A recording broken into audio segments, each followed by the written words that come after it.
Bingung karena saya antara bingung dan pusing. Polda yang urusannya dengan kriminal sekarang berupaya untuk menuntun kita masuk di dalam satu perdebatan yang sudah sangat panjang antara teologi dan ekologi, dan berupaya untuk menuntun ilmu pengetahuan masuk dalam pertanyaan-pertanyaan eskatologis, pertanyaan-pertanyaan teologis yang ayat-ayatnya harus kita tafsirkan hari-hari ini. Hal yang sama juga berlaku di dalam kebudayaan Melayu, alam terkembang jadi guru. Satu kesetaraan epistemik. Quran, teologi mengajarkan kami sudah memberi tanda-tanda, maka kalian harus berpikir. Jadi ilmu pengetahuan diselundupkan untuk memahami alam semesta, diselundupkan melalui ayat-ayat suci, karena bumi ini suci. Negeri pelelawan, negeri bangsawan. Kapolda Riau menanam pohon. Mari kita terus berkawan. Di dalam doa saya memohon. Terima kasih. Bayangkan, dua tokoh besar, satu dikenal karena ilmunya yang mendalam tentang agama, dan satu lagi karena logikanya yang tajam dan nalar kritisnya yang tak terbantahkan. Ketika Ustadz Abdul Somad duduk satu panggung dengan Rocky Gerung, publik tahu ini bukan pertemuan biasa, bukan karena sensasi, tapi karena substansi. Polda Riau yang biasanya mengurusi perkara hukum dan kriminal justru memfasilitasi sebuah panggung peradaban. Mereka mengundang keduanya sebagai pembicara, bukan untuk ceramah kosong, tapi untuk membuka ruang berpikir antara teologi dan ekologi. Dan Rocky seperti biasa membuka dengan gaya khasnya dengan mengatakan Polda yang urusannya dengan kriminal sekarang menuntun kita ke debat teologis dan ekologis. Ini bukan orasi, ini kajian, ucapnya. Penonton tertawa, tapi sekaligus berpikir. Di hadapan UAS yang dikenal dengan keilmuan dan ketajamannya, Rocky justru tampil dengan rendah hati, tapi tetap menggugah. UAS terdiam, tersenyum, terkesima. Karena kawan, inilah kelasnya Rocky Gerung. Ia bukan pembicara kaleng-kaleng. Ia sudah diundang berkali-kali, bukan hanya ke kampus-kampus besar, tapi juga ke forum-forum strategis negara, dari Polri hingga Lemhanas, dari mahasiswa hingga petinggi negara.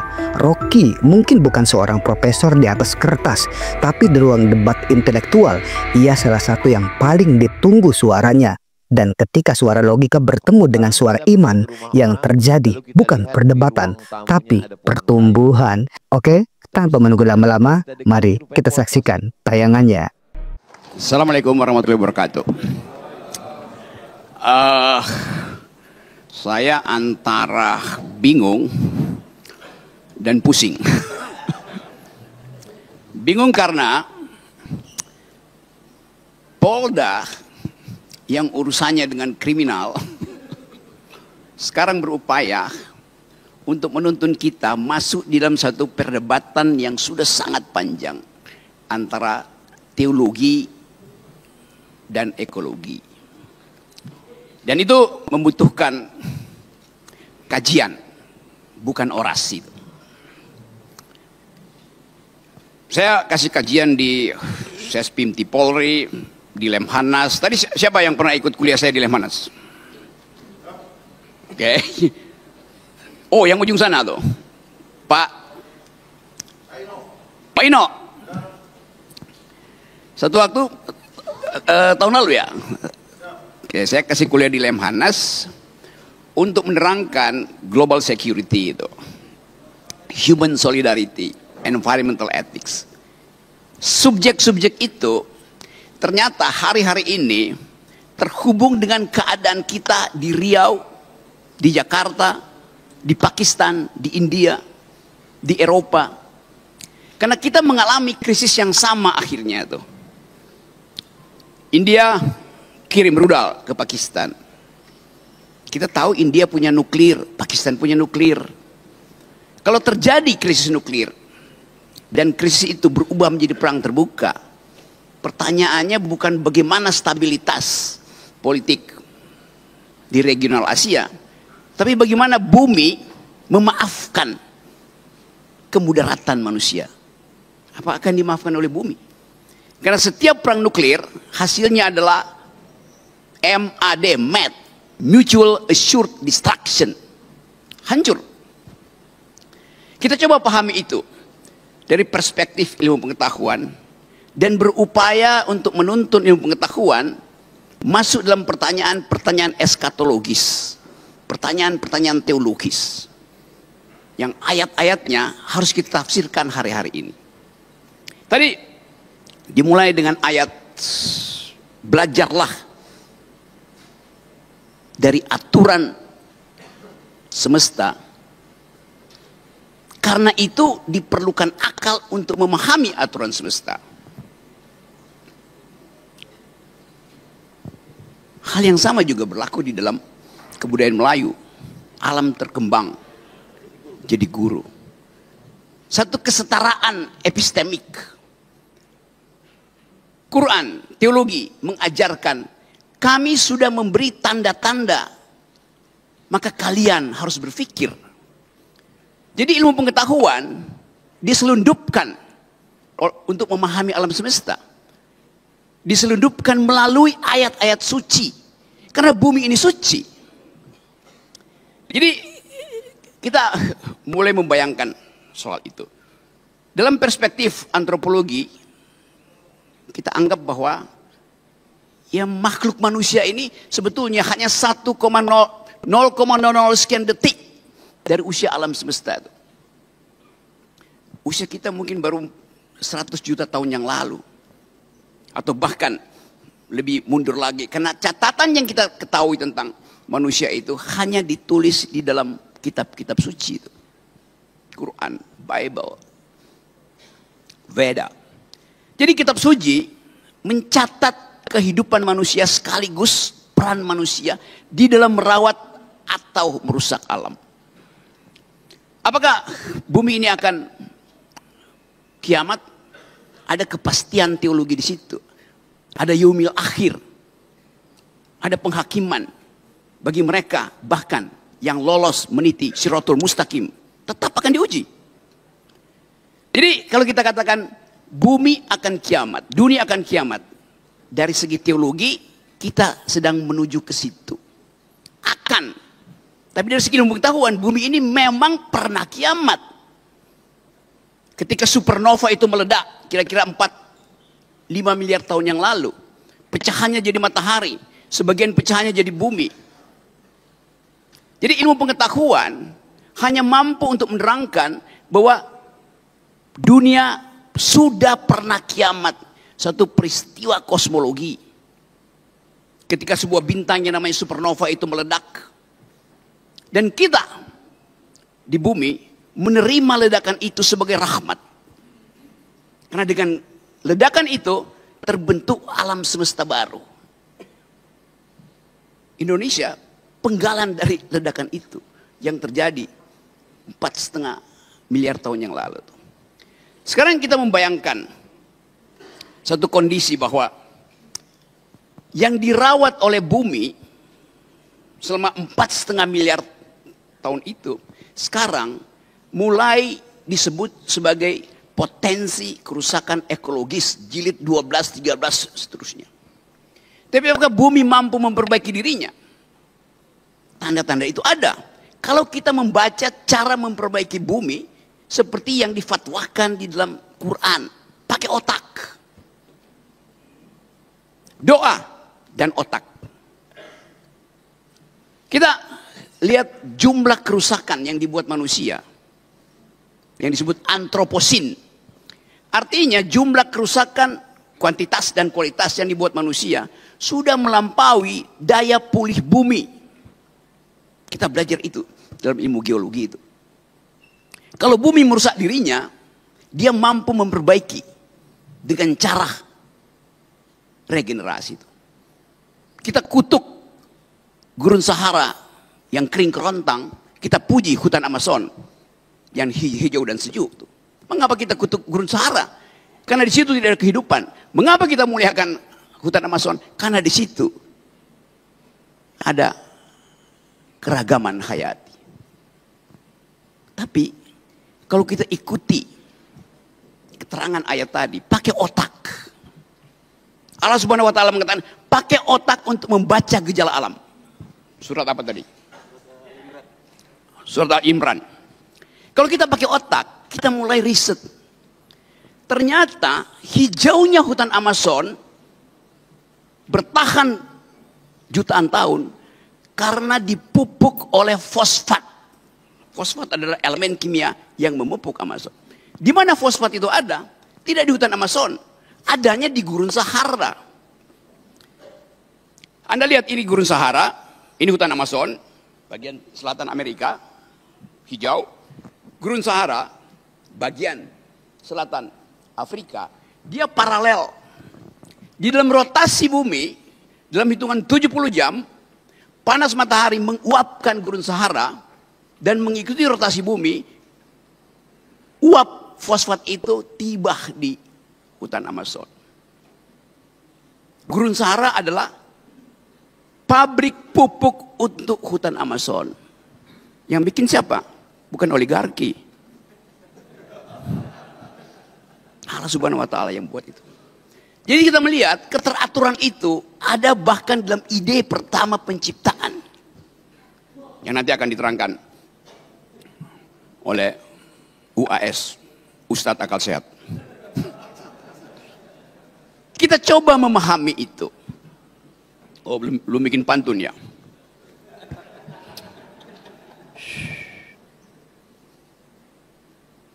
Bumi adalah rahim bagi kehidupan. Karena itu kita dalam bahasa Yunani disebut ibu bumi, Mother Earth, Gaia. Jadi bumi, setiap kali kita bertemu dengan perempuan, kita mengingat ethics of care. Karena hanya perempuan yang menghasilkan apa namanya care bahasa Indonesia itu, kepedulian itu. Laki-laki berpikir secara rasional, lalu dianggap perempuan tidak bisa berpikir secara rasional. Iya, tapi perempuan mampu untuk mendeteksi sesuatu yang tidak bisa dibaca oleh rasionalitas ilmu pengetahuan. Perempuan lebih dekat dengan teologi dibandingkan laki-laki. Kepekaan itu ada tuh. Perempuan, oke. Ada gurindam berjumlah 12. Menjadi sumber tuah dan marwah Melayu. Ustadz Somad sungguh berkelas. Karena istrinya Putri Nan Ayu.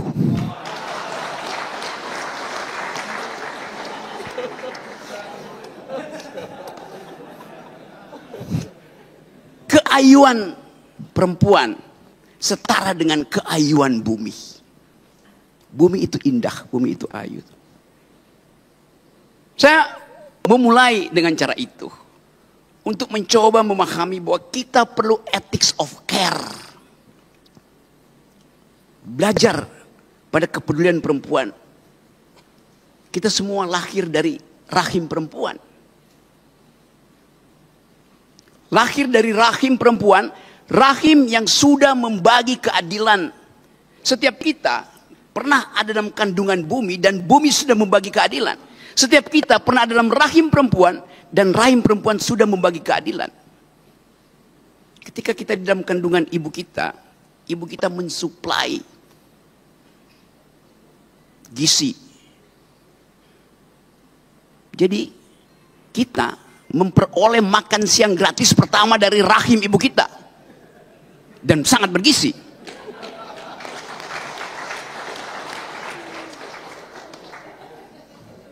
Semua kita lahir dari rahim yang bergizi. Hanya ibu yang mengerti kecemasan bayinya. Walaupun di sampingnya ada ayahnya yang lagi merokok. Ibu paham detak jantung bayinya. Ibu mengerti kegelisahan bayinya. Jadi kita coba pahami logika alam semesta ini dari perspektif rahim perempuan yang isinya adalah keadilan. Bayangkan kalau perempuan tidak mau berbagi nutrisi dengan bayinya. Pasti bayinya, lahirnya, stunting. Tapi kalau negara gagal memberi gizi pada perempuan, negara bertanggung jawab pada nasib generasi muda. Kita masuk pada kegalauan tadi. Waktu kita dilahirkan dari rahim perempuan, kita pindah pada rahim laki-laki. Rahim laki-laki itu namanya APBD, APBN, Kongres Partai. Itu rahim laki-laki. Yang isinya adalah arogansi. Setiap rahim laki-laki, apalagi yang ada di Senayan, mengincar rahim APBN. Berapa yang bisa saya rampok? Itu yang terjadi. Kita coba bayangkan bahwa kemuliaan perempuan menuntut keadilan. Sementara kebijakan publik sangat jarang memperhatikan hak-hak perempuan. Hak-hak bumi itu setara dengan hak-hak perempuan. Merusak bumi sama dengan memperkosa perempuan. Karena dia adalah ibu kita, ibu bumi. Dasar pikiran itu harus betul-betul tumbuh di dalam kondisi epistemik. Kecerdasan diberikan oleh bumi pada kita. Tapi kenapa kita mesti rusak? Karena arogansi.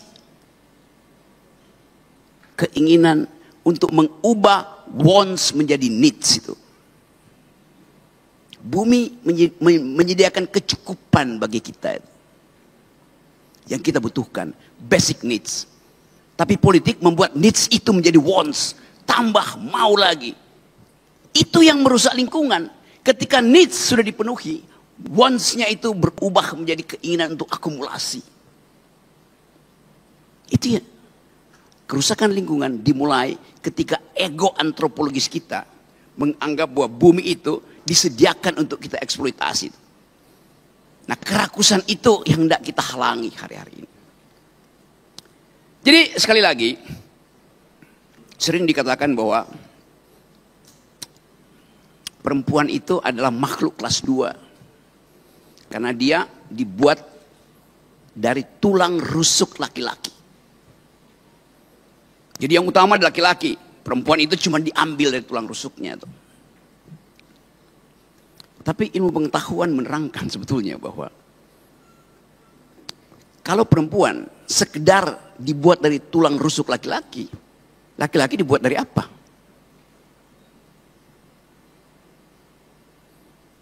Dari tanah yang diambil dari gorong-gorong.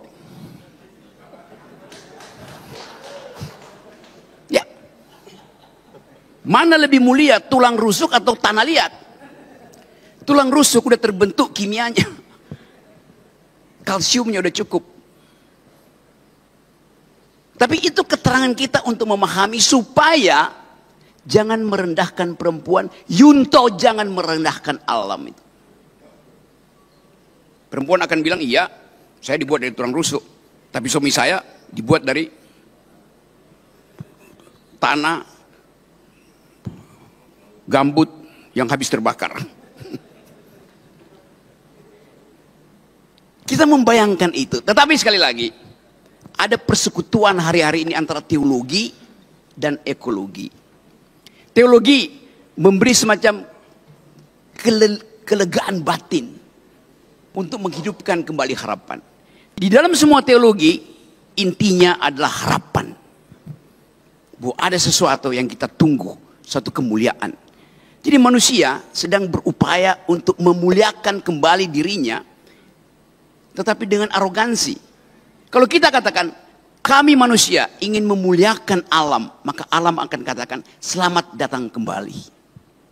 Dan hanya dengan itu kita tahu bahwa semua yang kita perbuat hari ini disaksikan oleh mata yang kita sebut sebagai alam semesta. Alam semesta disaksikan oleh sesuatu yang kita sebut energi eter. Tapi energi itu hanya disebut energi kalau dia menghasilkan keadilan. Bumi ditata dengan prinsip keadilan. Semua yang kita lakukan dibaca oleh ilmu fisika, dibaca oleh ilmu antropologi, dibaca oleh ilmu ekologi. Tapi ada yang tidak bisa kita baca, ilmu teologi. Inna rabbaka labil mirsad. Allah Subhanahu wa taala memahami kita, melampaui kemampuan kita membaca alam. Assalamualaikum warahmatullahi wabarakatuh. Bismillahirrahmanirrahim. Assalamualaikum warahmatullahi wabarakatuh.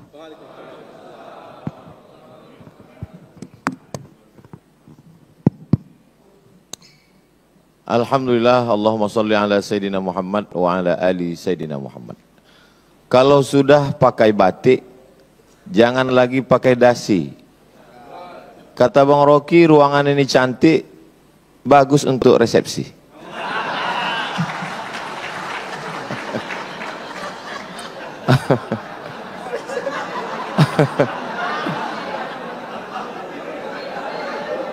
Jadi memang dalam tradisi Melayu ada yang disebut dengan membalas pantun. Jadi itu tadi hanya sekedar membalas karena Bang Rocky berpantun tadi, kita balas.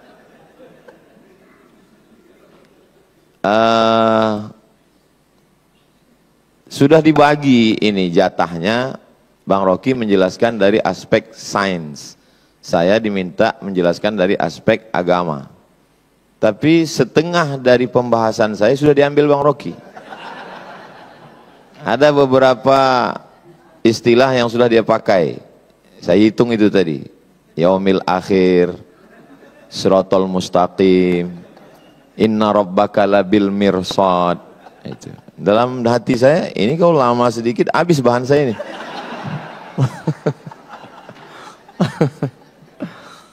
Beberapa kali Allah Subhanahu wa taala. Jadi memang ini sebetulnya masalah hati. Jadi kalau hati kita itu connect, mudah kita berinteraksi. Mudah-mudahan kesatuan hati kita ini bisa untuk menjaga rahim alam ibu pertiwi, insya Allah. Kalau Tuhan pergi ke Pelelawan, Pelelawan itu negerinya para bangsawan. Tadi Bang Rocky selalu menyebut tentang perempuan, mungkin karena di sini banyak polwan.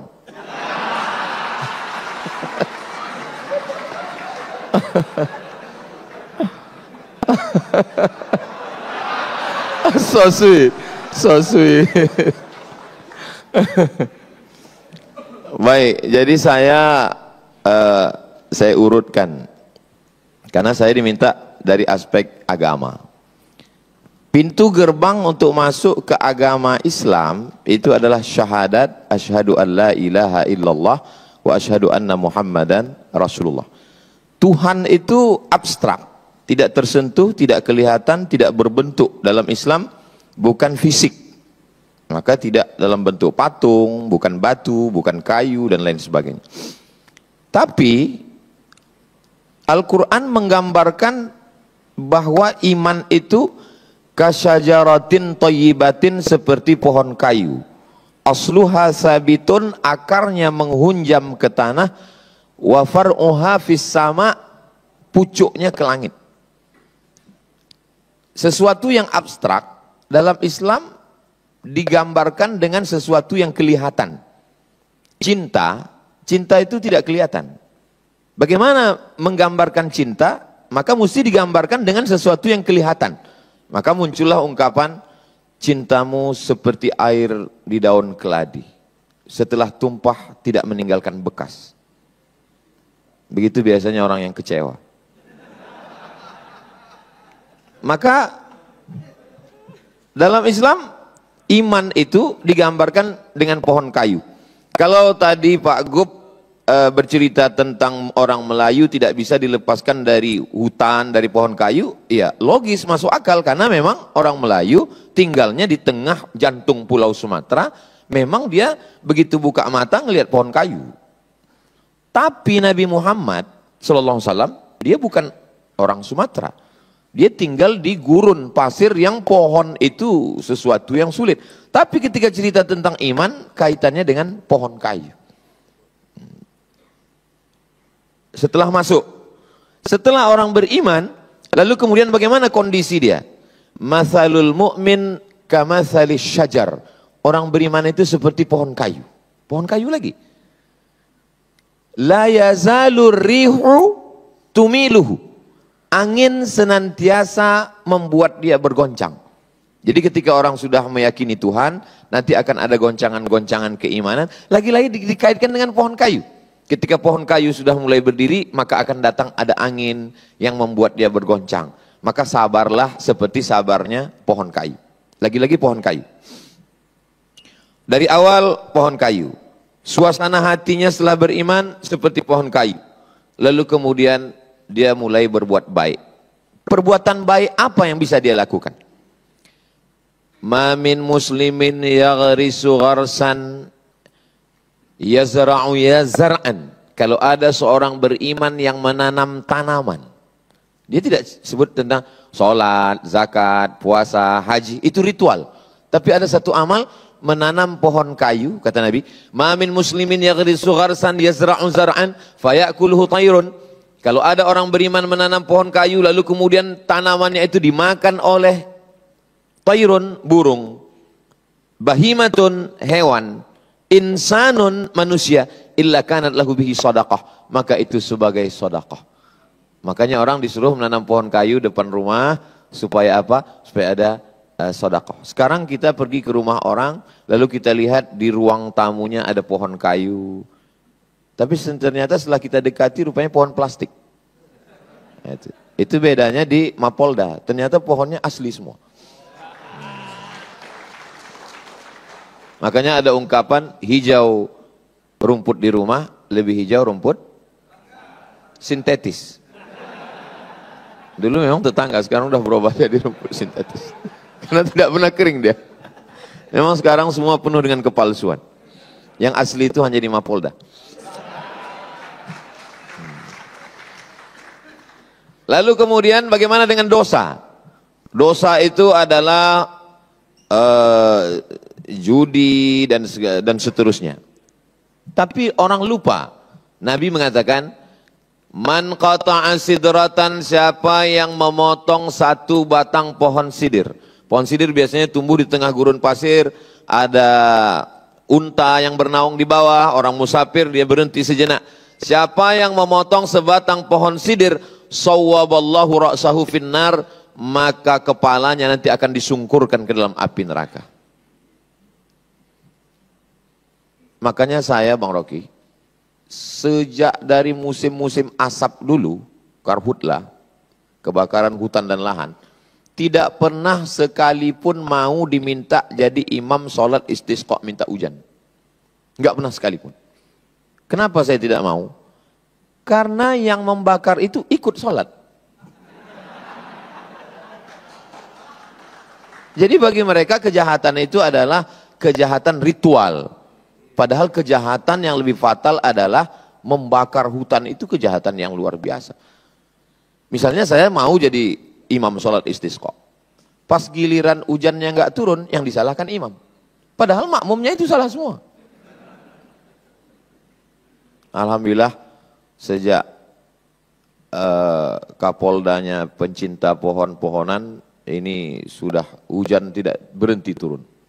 Alhamdulillah. Beliau ini Kapolda, ketua polisi dakwah. Lalu kemudian bagaimana dengan pahala? Pahala itu adalah sholat, puasa, haji, zikir, baca Quran, ritual. Ada sisi lain tentang pahala. Idza waqa'at ala ahadikumul qiyamah, kalau kamu sudah mau mati. Wa fi yadihi fasilah, di tanganmu ada bibit korma. Falyaghrisha, tanamkanlah. Kalau kita udah mau mati, untuk apa kita nanam kurma? Kita tidak akan pernah menikmati manis buahnya. Kita tidak akan bisa bernaung di bawah daunnya yang rimbun. Tapi kenapa kita disuruh menanam? Karena kita menanam bukan untuk kita, tapi kita wariskan untuk orang di masa akan datang. Kalau kita dulu mewarisi pohon gaharu, pohon cendana, sudah gaharu cendana pula, sudah tahu betahnya pula. Tapi sekarang apa yang kita akan warisi ke anak cucu kita? Saya masih melihat di dalam hutan Riau, orang Melayu memotong bahan batang pohon cendana gaharu untuk mencari gaharu yang ada di dalam. Sekarang sejauh mata memandang kita masuk ke dalam, tak jumpa cendana, tak jumpa gaharu, yang jumpa brondol sawit. Makanya Itu saya simpan Bang Rocky, Pak Kapolda, Pak Wakapolda, Pak Gub, sahabat-sahabat semua. Di rumah ada saya simpan, ini batang gaharu, ini gaharu saya simpan, itu ada satu lemari khusus gaharu saja. Supaya saya bisa bercerita ke anak-anak saya, dulu di hutan ini ada namanya pohon gaharu dan inilah dia. Kalau ditanya mana dia sekarang, dia nasibnya sudah sama macam dinosaurus Jurassic Park. Sudah tidak ada lagi wujudnya. Jadi memang menanam adalah bagian daripada amal soleh. Selalunya amal jariah itu adalah sodakoh. Tapi dipandang dari lain, ketika kita sedang menanam, maka sesungguhnya kita sedang mengalirkan amal jariah yang mengalir. Makanya tidak boleh mencabut tanaman di atas kuburan. Kalau sekedar merapikan, membersihkan boleh. Kenapa? Karena Nabi Muhammad SAW mengajarkan bahwa pohon-pohon kayu itu bertasbih. Makhluk langit, planet, bulan, bintang, Neptunus, Merkurius, Pluto, Mars. Makhluk bumi, kita semua. Ketika Tuhan bercerita tentang makhluk langit dan makhluk bumi, dia pilih dua perwakilan. Untuk makhluk langit, dia pilih bintang. Untuk makhluk bumi, dia tidak pilih kita. Dalam surat Ar-Rahman. An-najmu wasyajaru yasjudan. An-najmu, bintang. Wasyajaru, pohon kayu. Yasjudan, kedua-duanya bersimpuh sujud bertasbih kepada Tuhan. Kenapa tidak dikatakan bintang dan manusia? Kenapa untuk bumi ini yang mewakilinya pohon kayu? Karena pohon kayu lebih jujur daripada manusia. Lalu kemudian ketika kita bersaudara, maka persaudaraan itu seperti pohon kayu. Mathalul mu'minin kamathalil asjar. Persaudaraan orang-orang yang percaya itu seperti pohon kayu. Bagaimana pohon kayu? Pohon kayu kalau sendirian, datang angin kencang dia patah. Tapi kalau pohon kayu itu bersama-sama, beramai-ramai, kita lihat bagaimana hutan akasia. Sekencang apapun angin, dia tidak akan patah. Kenapa? Ketika angin datang dari sini, dia ditolong oleh yang sebelah sini. Datang dari sini, ditolong di sini. Dan saya merasakan itu. Ketika saya dibully, diejek, dicaci maki, ada pohon kayu yang menolong saya. Yang memberikan nama lain bahwa UAS itu bukan Ustadz Abdul Somad, tapi Ustadz Akal Sehat.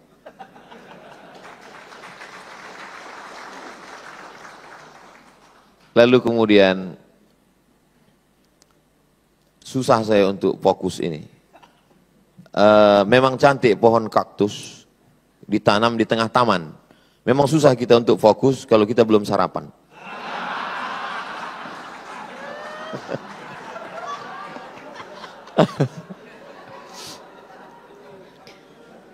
Kalau kita bersedekah pahalanya banyak. Ya, namanya banyak itu kan unlimited. Banyaknya berapa Ustaz? 1000, 100, 200. Lihat bagaimana Allah ingin menggambarkan kita tentang banyak. Mathalul ladzina yunfiquna amwalahum fi sabilillahi kamathali habbah. Orang yang berbuat sedekah seperti menanam satu biji. Ambatat sab'a sanabil. Satu biji ini akan menumbuhkan 7 cabang. Wa fi kulli sumbulatin mi'atu habbah. Dalam satu cabang ada 100. Satu biji pecah keluar 7 cabang. Satu cabang ada 100, 200, 300, 400, 500, 600, 700. Maka disebut dengan sab'atu mi'ati dha'fin, 700 cabang. Lagi-lagi pohon kayu. Makanya Nabi Muhammad bukan pohon mawar yang tumbuh di tanah yang subur. Kalau ada tanah yang subur mengeluarkan mawar, biasa. Tapi kalau gurun pasir kering kerontang mengeluarkan mawar, itu baru luar biasa. Seandainya Nabi Muhammad itu lahir di sungai Nil, lalu kemudian ibadahnya banyak menggunakan air. Wuduknya air, mandinya air.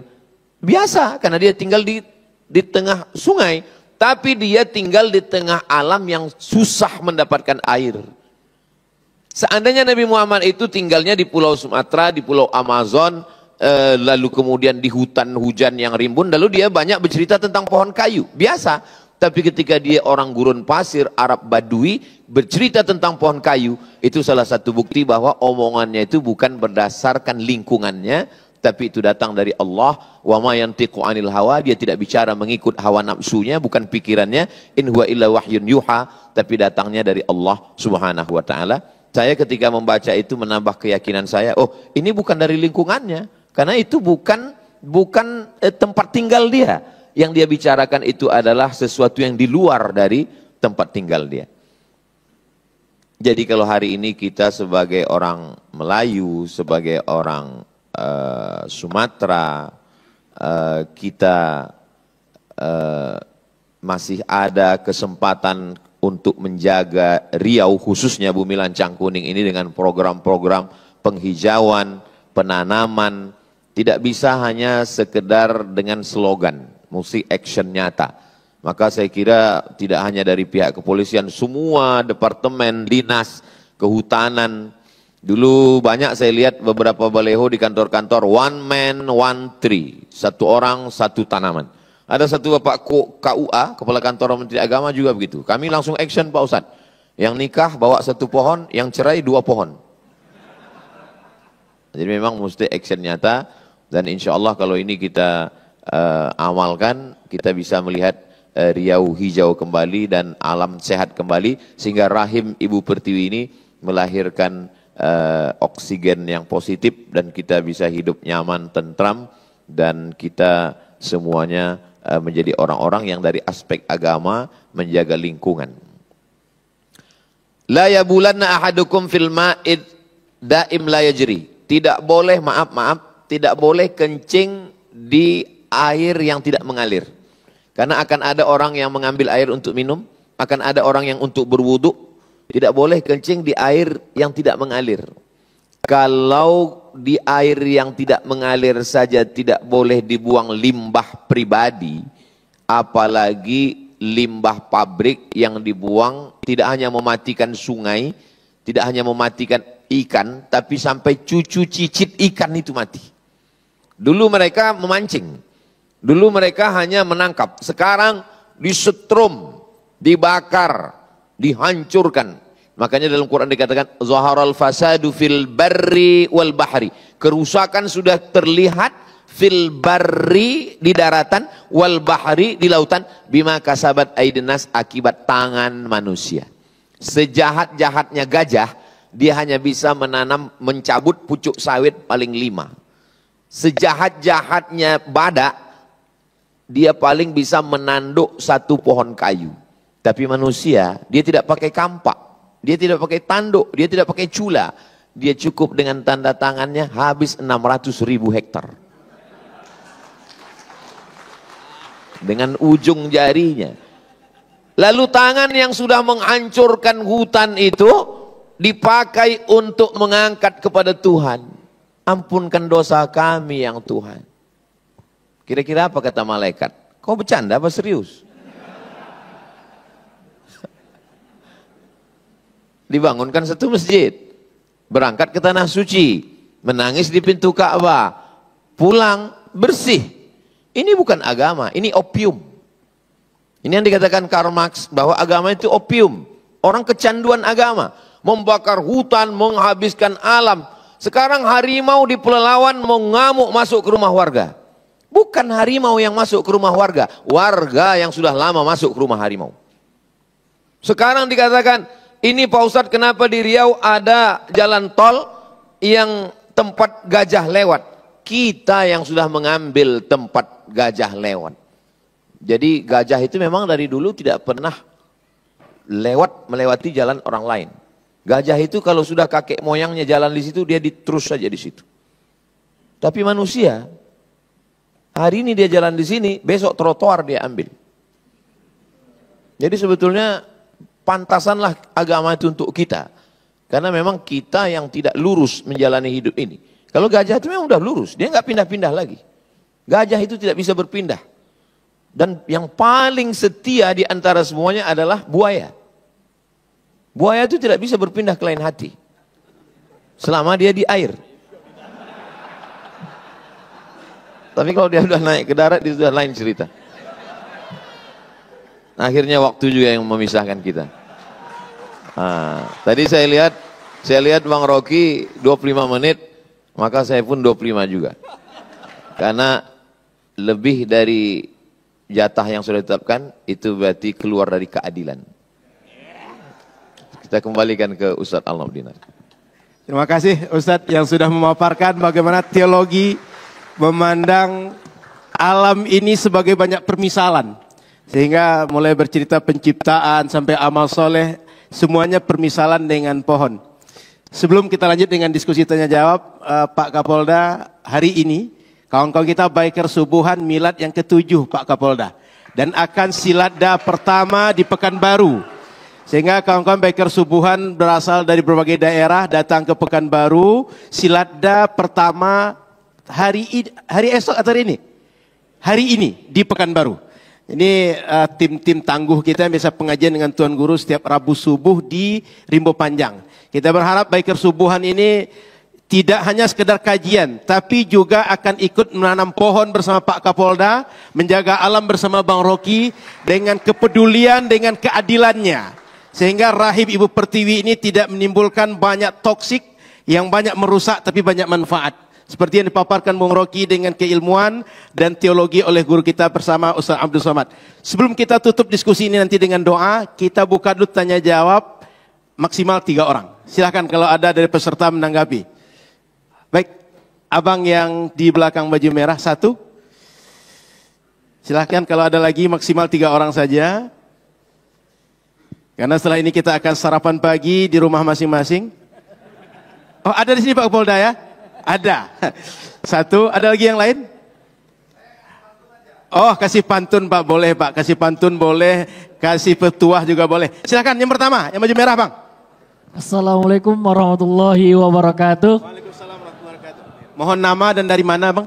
Perkenalkan, nama saya Fajri Mas Said dari Ikatan Mahasiswa Muhammadiyah. Saya ingin bertanya kepada Bung Akal Sehat. Bagaimana membasmi manusia-manusia yang arogan di muka bumi ini agar terciptanya ekosistem yang sehat? Terima kasih. Oke. Ini jelas terarah nih Bung Rocky. Membasmi manusia Bung Rocky.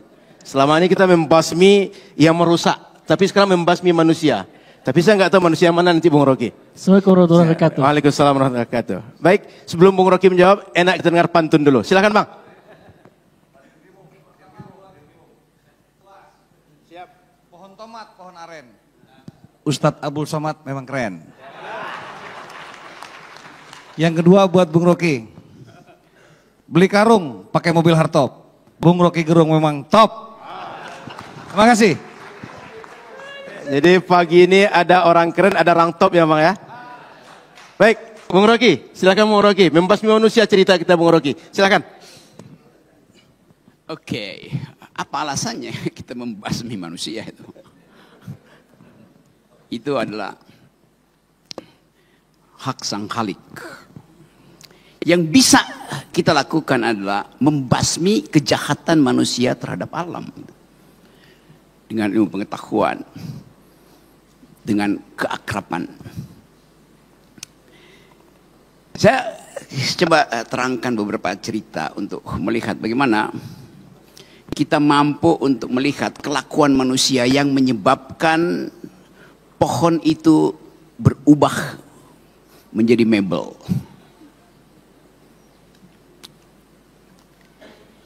Kira-kira tahun 60-an ketika gerakan lingkungan hidup baru mulai mencari cara untuk menghidupkan harapan memelihara alam. Ada satu peristiwa di Ohio, di State University of Ohio State University, di kota Columbus. Columbus itu ibu kota Ohio. Di satu pagi, seorang perempuan guru besar ilmu hukum yang punya hobi bangun pagi, kendati nggak bisa lari pagi bersama Kapolda Riau, dia merasa aneh karena waktu dia bangun pagi di hari pertama musim semi, tak seekor burung pun berkicau. Dia heran. Dia bangun pagi di hari pertama musim semi justru untuk mendengarkan tweeting, kicau burung. Pada waktu itu belum ada Twitter. Tiba-tiba dia merasa kenapa sangat sunyi itu. Akal pikirannya mulai mencurigai ada sesuatu pasti di dalam alam, di sekitar kampus Ohio State University itu.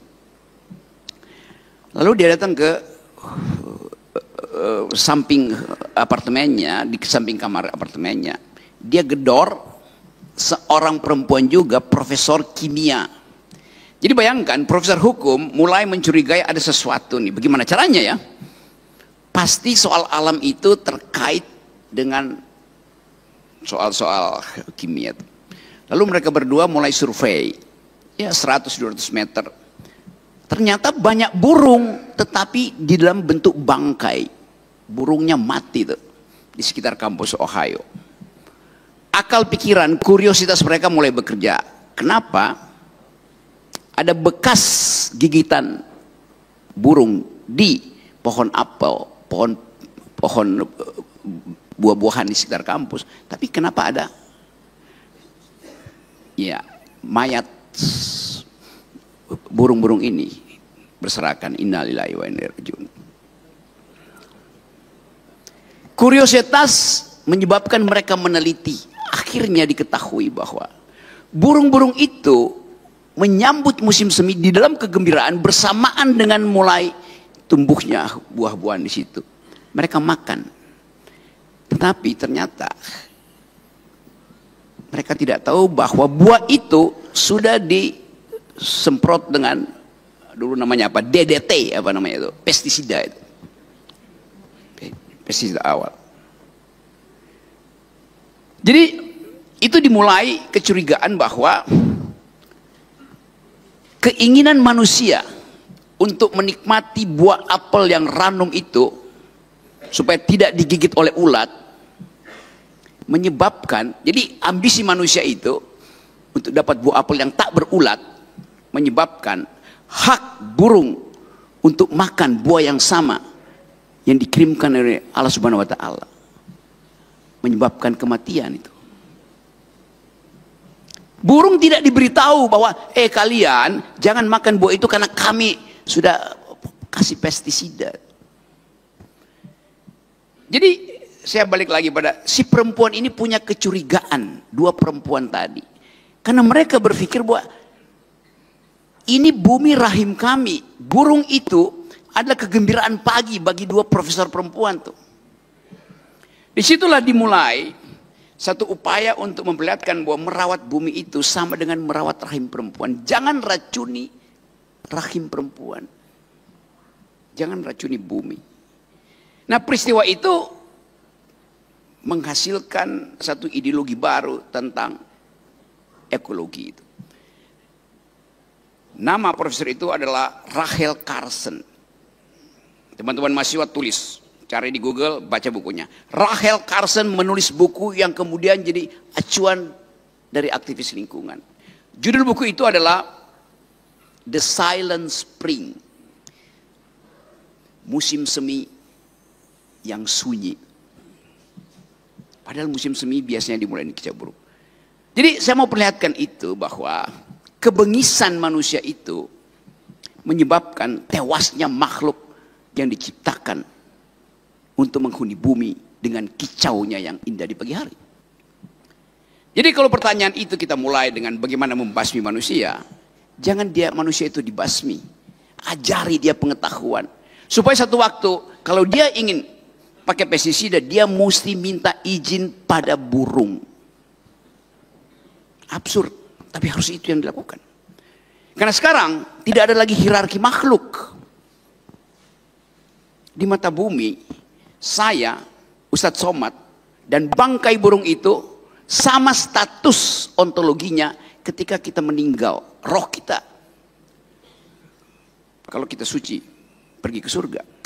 Tapi tubuh kita dan tubuh burung itu diurai oleh bumi menjadi mineral, sama hasilnya dari segi ilmu pengetahuan.